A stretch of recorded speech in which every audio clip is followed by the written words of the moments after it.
또 이르시되 하나님의 나라는 사람의 씨를 땅에 뿌림과 같으니 그가 밤낮 자고 깨고 하는 중에 씨가 나서 자라되 어떻게 그리 되는지를 알지 못하느니라. 땅이 스스로 열매를 맺되 처음에는 싹이요 다음에는 이삭이요 그 다음에는 이삭의 충실한 곡식이라. 열매가 익으면 곧 낫을 대나니 이는 추수 때가 이르렀음이라. 아멘. 아멘. 오늘 봉독한 말씀 여러분의 한 주간의 삶을 인도하시는 하나님의 귀한 은혜의 손길이 되시기를 먼저 주의 이름으로 축원합니다. 하나님 나라에 대한 씨 뿌리는 비유가 주께서 말씀하신 것처럼 매우 소중한 또는 근간이 되는 비유인데 저희가 이것을 벌써 여러 주일 함께 말씀을 대하고 있습니다. 사실은 이 말씀을 처음 대할 때 이렇게 오래 이 말씀을 같이 깨달음을 얻으려고 하는 생각은 저는 하지 못했는데 이렇게 또 머물게 하시고 또 말씀을 통해서 은혜를 받게 하십니다. 지난 주일까지 우리가 여러 차례에 걸쳐서 하나님 나라에 대한 씨 뿌리는 비유에 대한 말씀을 쭉 이어져 왔는데 그동안 아마 여러분들이 주의 깊게 들으셨으면 아셨겠지만은 씨 뿌리는 비유에서 중요한 것은 그것은 씨가 뿌려진 그 흙 또는 그 땅, 토양에 대한 그 중요성에 대한 말씀들을 계속 강조되어 왔던 것 같습니다. 같은 씨지만 어떤 토양에 뿌려지느냐에 따라서 그 결실이 매우 큰 차가 난다 하는 그런 말씀이죠.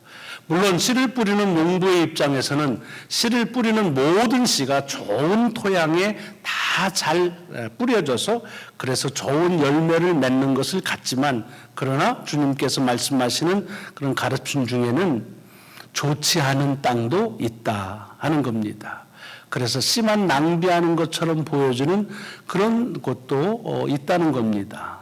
더 나가서 그런 것들을 잘 이렇게 걸르고 정리해도 여전히 돌이나 가시가 밭에 있는 것처럼 우리의 삶에서도 그런 신앙의 장애물들은 여전히 있다는 겁니다. 여러분, 모든 밭은 다 좋은 밭이 되면 참 좋겠지만 그럴 수 없다는 얘기입니다. 그리고 그렇게 좋은 밭으로 다 일구고 난 다음에 씨를 뿌리는 농부도 없다 하는 말씀을 저희들이 같이 봤습니다. 그래서 결실을 맺는 그런 농부의 마음과 달리 어디에 어떤 토양에 떨어졌느냐에 따라서 그 결실의 그 규모랄까요? 그 차이는 클 수밖에 없다. 그러나 그럼에도 불구하고 우리가 씨를 뿌려야 될 것은 아무리 길가가 있고 그리고 돌밭이 있고 가시떨기가 있다 손치더라도 그러나 그런 모든 것들보다 더 좋은 토양은 비교할 수 없을 만큼 많다, 넓다 하는 것입니다.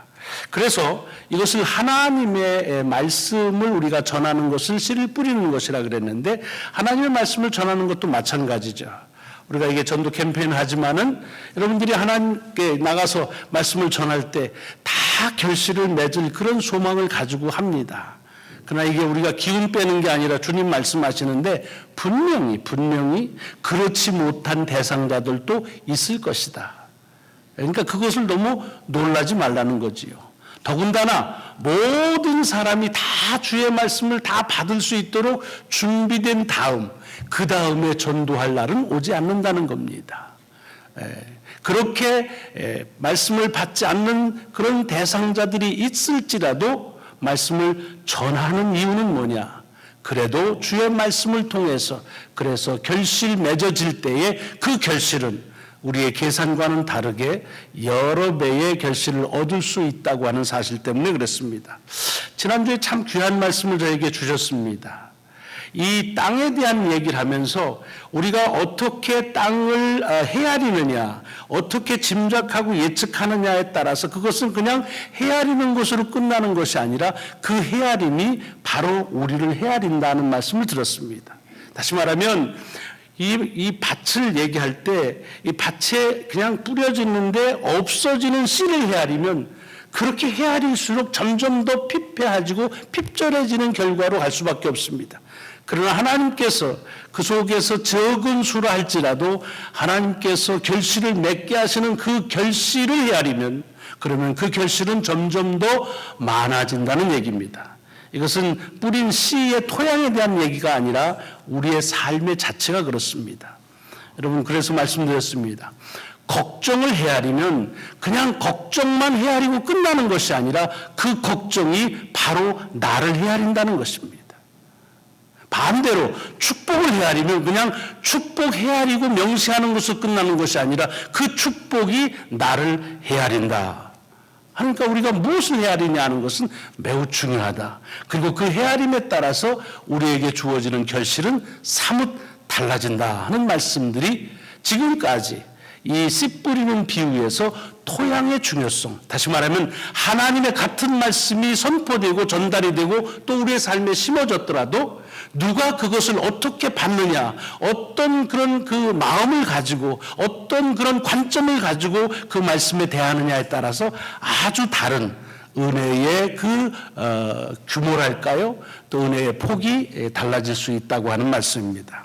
자, 오늘 이 말씀이 계속 이어집니다. 또 이르시되 이렇게 되어 있습니다. 씨 뿌리는 비유가 계속 이어지는데 오늘은 하나님의 나라를 씨 뿌리는 데 비유한 말씀 한번 다시 읽겠습니다. 또 이르시되 하나님의 나라는 사람이 씨를 땅에 뿌린과 같으니 그가 밤낮 자고 깨고 하는 중에 씨가 나서 자라되 어떻게 그리 되는지를 알지 못하느니라.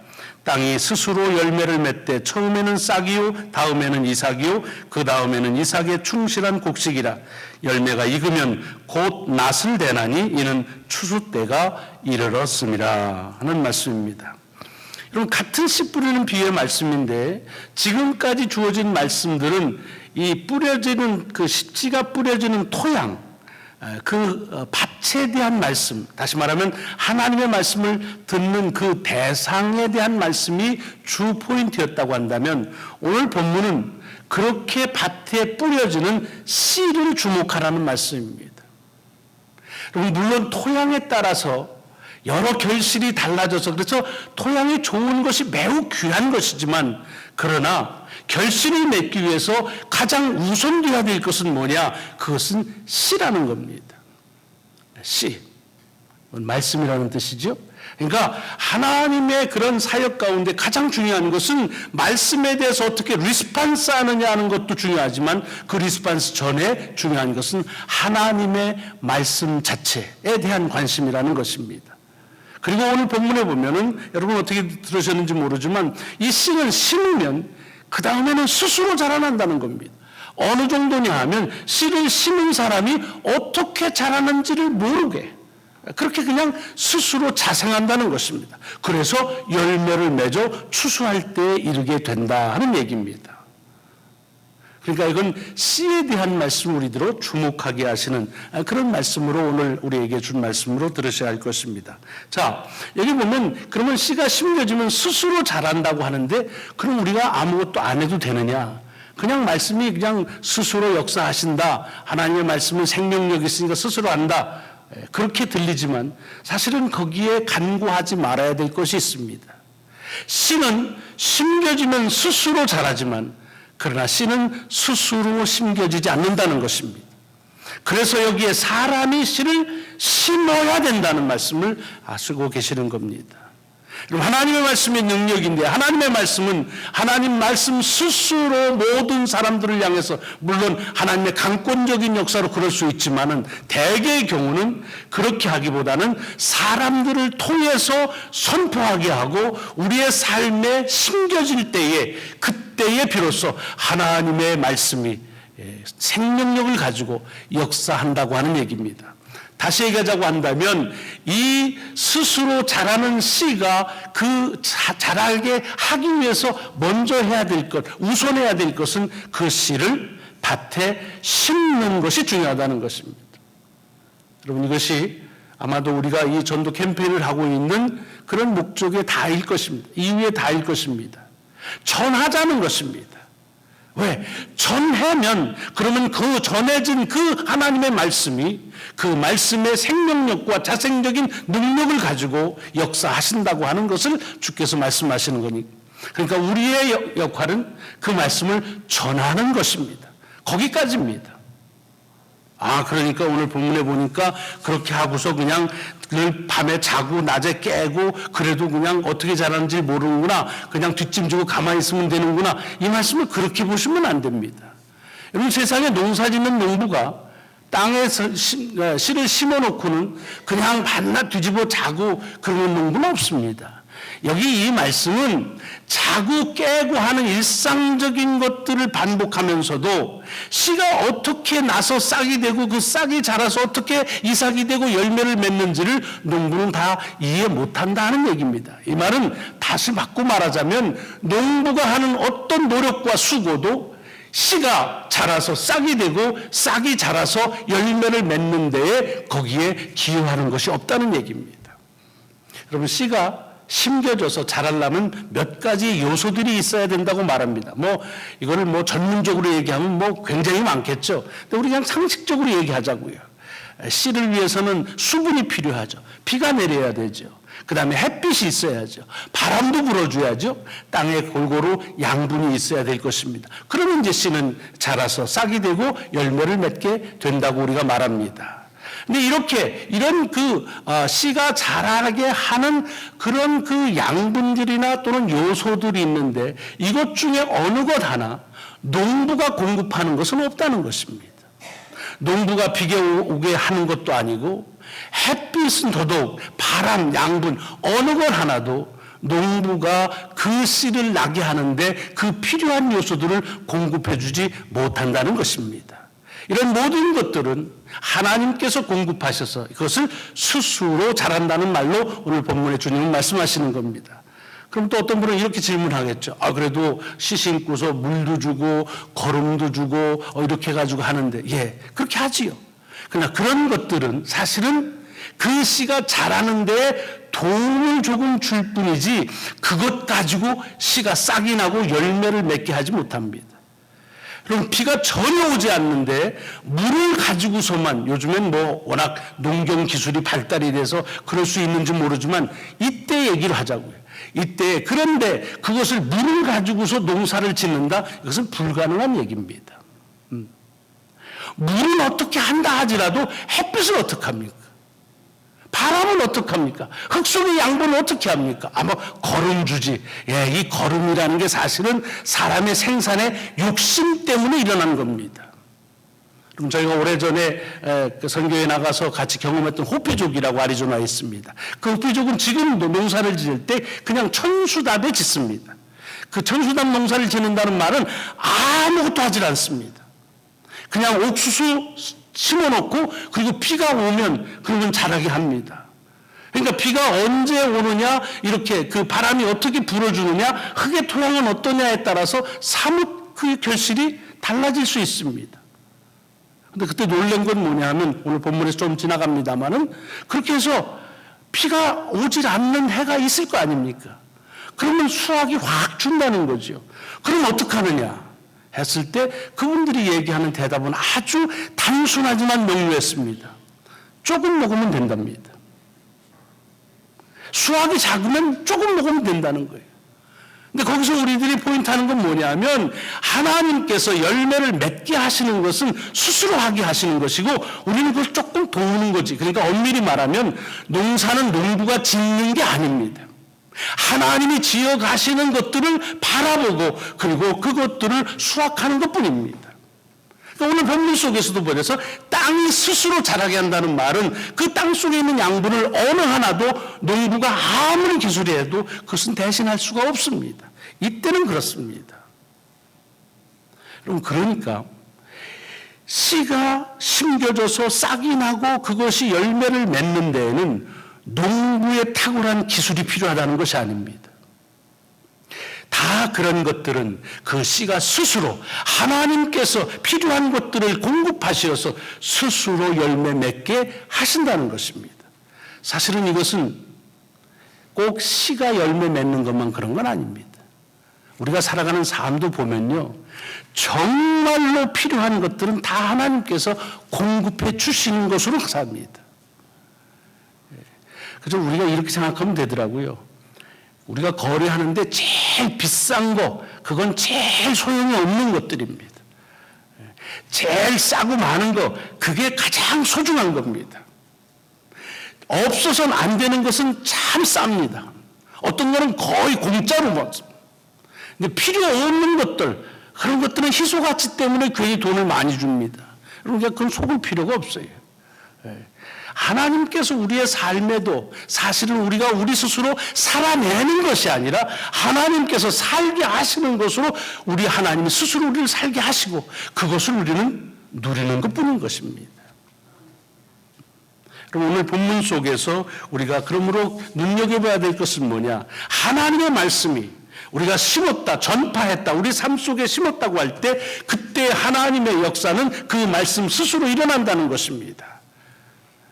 그런데 물론 우리가 그 일들을 돕는 노력들은 좀 하긴 해야겠죠. 그러나 그것은 도울 뿐이지 정말로 근본적인 것, 그런 것들은 하나님 스스로 하신다는 것입니다. 이번 전도집 캠페인만 해도 그렇습니다. 오늘 광고 말씀드렸지만 이제 오늘은 예쁜 카드 갖다가 이제 손편지 써서 보낼 겁니다. 다음 주에는 스타벅스 기프트 카드를 가지고서 그래서 그분을 만나가지고서 이제 커피 한잔 하고 또 부활주일 전에는 같이 만나 식사하는 일들을 합니다. 이런 일들을 통해서 우리가 이 캠페인을 쭉 이어나갑니다. 하지만 여러분 생각해 보세요. 카드 썼다고 스타벅스에서 커피 사줬다고 해서 교회에 나온다고 하면 누가 안 나올 사람이 어디 있어요? 다 쓰죠. 뭐 커피 뭐 다 사지요. 예. 그런 일들이 우리가 하는 일들에 조력을 할 수 있을지 모르지만 한 영혼의 구원에 대한 것들은 하나님의 말씀이 스스로 이루시는 일이라는 사실을 우리는 믿어야 합니다. 그렇기 때문에 이 말씀을 전하는 일이 매우 중요한 것입니다. 매우 중요합니다. 오늘 본문과 연관되어지는 말씀 속에 고린도전서 3장에 이런 말씀이 있습니다. 바울이 고린도 교회에 보낸 편지인데 무슨 편지에 맨 처음에 이슈가 나오느냐면 그 고린도 교회가 갈라져서 분쟁이 일어났습니다. 서로 헤게모니를 짓는 것들 때문이죠. 파워게임이 일어났습니다. 그런데 자기들끼리 파워게임이라면 사람 쪼잔해 보이니까 그러니까 한쪽은 바울을 한쪽은 바나바를 아볼로를 이렇게 편든다고 해가지고 바울과 아볼로파로 이렇게 갈라졌습니다. 그럼 제가 생각할 때요 고린도 교회가 그렇게 뭐 바울 때문에 뭐 갈라지고 아볼로 때문에 하지 않습니다. 대개의 경우는 고린도 교회나 뭐 2000년에 있었던 거의 모든 교회는요 명분은 근사한데 내용은 똑같아요. 서로 싫은 거예요. 관계가 불편해진 거예요. 그런데 여기에 대해서 이 바울이 뭐라고 말합니까? 어떻게 너희가 바울파와 아볼로파로 나눠져 있느냐? 내가 뭐 했냐? 오케이, 내가 그럼 심었다 하자. 그럼 아볼로는 뭐 했냐? 그래, 그가 물을 줬다고 하자. 그러나 심고 물을 줬다고 해서 자라느냐? 자라게 하시는 것은 하나님이시다. 그러므로 자라게 하시는 하나님 앞에서 심는 것, 물 주는 것들은 아무것도 아니다라는 얘기입니다. 여러분 이것은 우리가 매우 중요하게 하나님의 말씀을 전하거나 내 말씀을 가지고 살아가는 데 있어서의 귀한 원칙으로 삼아야 됩니다. 우리는 하나님의 말씀의 능력보다는 그 말씀을 가지고 우리가 어떻게 하느냐 하는 이것에 너무 관심이 많습니다. 마치 농사를 짓는데 거름을 뭘 주느냐, 물을 얼만큼 부풀어야 하는 것들이 마치 씨가 가지고 있는 생명의 그 원천보다도 더 귀한 것처럼 여겨집니다. 다시 말씀드립니다. 씨에 생명력이 없다고 한다면 아무리 내고 아무리 햇빛이 비치고 수분이 공급된다 하더라도 거기에는 아무 결실을 맺을 수가 없습니다. 그리고 그 모든 것들보다 하나님은 그 씨가 심겨진 것을 통해서 스스로 자라나게 하시고 열매를 맺게 하시는 역사를 이루는 것처럼 우리가 주의 말씀을 가지고 살아가는 것도 마찬가지입니다. 요즘은 너무 인본주의적인 그런 여러 방법들이 오히려 이런 삶의 본질, 신앙의 본질보다 자꾸 앞서갑니다. 그래서 이런 거를 꼭 해야만 된다, 저렇게 해야 된다고 하는 것들 때문에 하나님의 말씀에 가지고 있는 생명에 대한 이런 믿음조차도 우리에게서 자꾸 사라지는 것은 안타까운 일이 아닐 수가 없습니다. 자, 그러면 그냥 심은 채로 놔두기만 하면 다 그렇게 하느냐? 예, 그렇지요. 그런데 여기에 그 씨를 심은 사람이 한 가지 해야 될 또 하나의 일이 있습니다. 그것이 뭐냐면 오늘 본문에 보면 그 씨를 심은 사람은 사실은 자라게 하지도 못하고 그런 조절도 못하고 공급도 못합니다. 또는 자라는 것을 알지도 못합니다. 그런데 그가 하는 일이 한 가지가 있습니다. 그것은 자기가 공급하지도 않고 자라는 것이 어떻게 자라는지 원리를 알지 못해도 그 자라고 있는 씨를 지켜보고 그리고 그 씨가 자랄 때까지 기다리는 일입니다. 오늘 본문에서 그것을 아주 명확하게 얘기하고 있습니다. 자란다. 씨가 이삭이 되고 이삭이 이렇게 알곡이 되고 그 다음에 추수할 때가 반드시 온다 하는 것입니다. 여러분, 우리가 하나님의 말씀을 가지고 살아가는 삶도 마찬가지입니다. 말씀을 전할 때 그냥 전하고 이제 전했으니까 하나님 스스로 역사에 이룬다니까 그냥 우리는 부활절에 보자, 이게 아니라는 겁니다. 우리들이 해야 될 일들은 이렇게 전해진 그 하나님의 말씀을, 그 말씀이 스스로 어떤 역사를 이룬지를 지켜봐야 된다는 것입니다. 왜냐? 그래야 그게 언제 추수의 때가 이르는지를 알기 때문에 그렇습니다. 여러분, 농사를 지신 분은 알지만은 농사는 씨를 뿌리는 것만큼 중요한 것이 추수할 때를 놓치지 않는 것입니다. 추수할 때가 됐는데 추수하지 아니하면 그 다음에는 그 농사는 망치는 것입니다. 그러니까 씨를 심은 사람은 심고 나서 그냥 뒷짐지고 아침 저녁으로 잠만 자고 하는 것이 아니라 하나님께서 그 씨를 통해서 어떻게 스스로 자라는지 비록 다 원리는 알지 못하지만 그러나 그것을 지켜보고 그 씨가 자라 그리고 추수할 때가 되는 데까지 기다리는 것입니다. 여러분, 오늘 우리들이 이제 하나님 앞에 우리 전도 대상자, 초청 대상자들 이름을 적었습니다. 안 적은 분도 적으실 겁니다. 그렇게 낳고 나서 그 다음엔 추시하는 것입니다. 하나님께서 저 생명을 통해서 무슨 일을 일으켰을 것인가, 그리고 이번 부활전에 어떤 일이 일어날 것인가 하는 것들을 예의주시해서, 그래서 추수의 때를 놓치는 일이 없는 그런 일들이 일꾼이 해야 될 몫, 그리고 말씀을 전하니가 해야 될 우리의 몫이라고 하는 말씀입니다. 오늘 말씀을 다시 정리해 드리겠습니다. 씨를 뿌리는 것과 같다고 그럴 때 여러분, 중요한 것은 씨 자체입니다. 씨가 가지고 있는 생명력 때문에 그것은 스스로 자라고 하나님은 그 스스로 자랄 수 있는 모든 여건들을 구비해 주십니다. 농부가 어떤 것을 통해서도 그 생명력 있는 그 씨를 자라게 할 수가 없습니다. 마찬가지로 우리가 하나님의 말씀 우리가 뿌리게 될 때, 전하게 될 때, 그때에 그 말씀을 통한 하나님의 생명력 있는 말씀이 그 스스로 그 말씀이 이루어져서 그래서 결실을 맺게 할 것입니다. 뿌린 자가 해야 될 일들은 언제 어떻게 하나님이 그 일들을 이루시는지를 지켜보고 반드시 추수할 때가 올 것이라는 사실을 믿으면서 기다려 그 때가 되었을 때 추수하는 일이 우리 뿌린 자의 몫이라고 하는 것을 다시 한번 일깨워 주십니다. 이번 캠페인을 통해서 우리가 전한 말씀들이 왕성한 하나님의 능력으로 일어나는 일을 경험하시고 그리고 급기야 하나님의 귀한 열매를 추수할 수 있는 저와 여러분이 될 수 있기를 주의 이름으로 축원합니다. 기도하시겠습니다.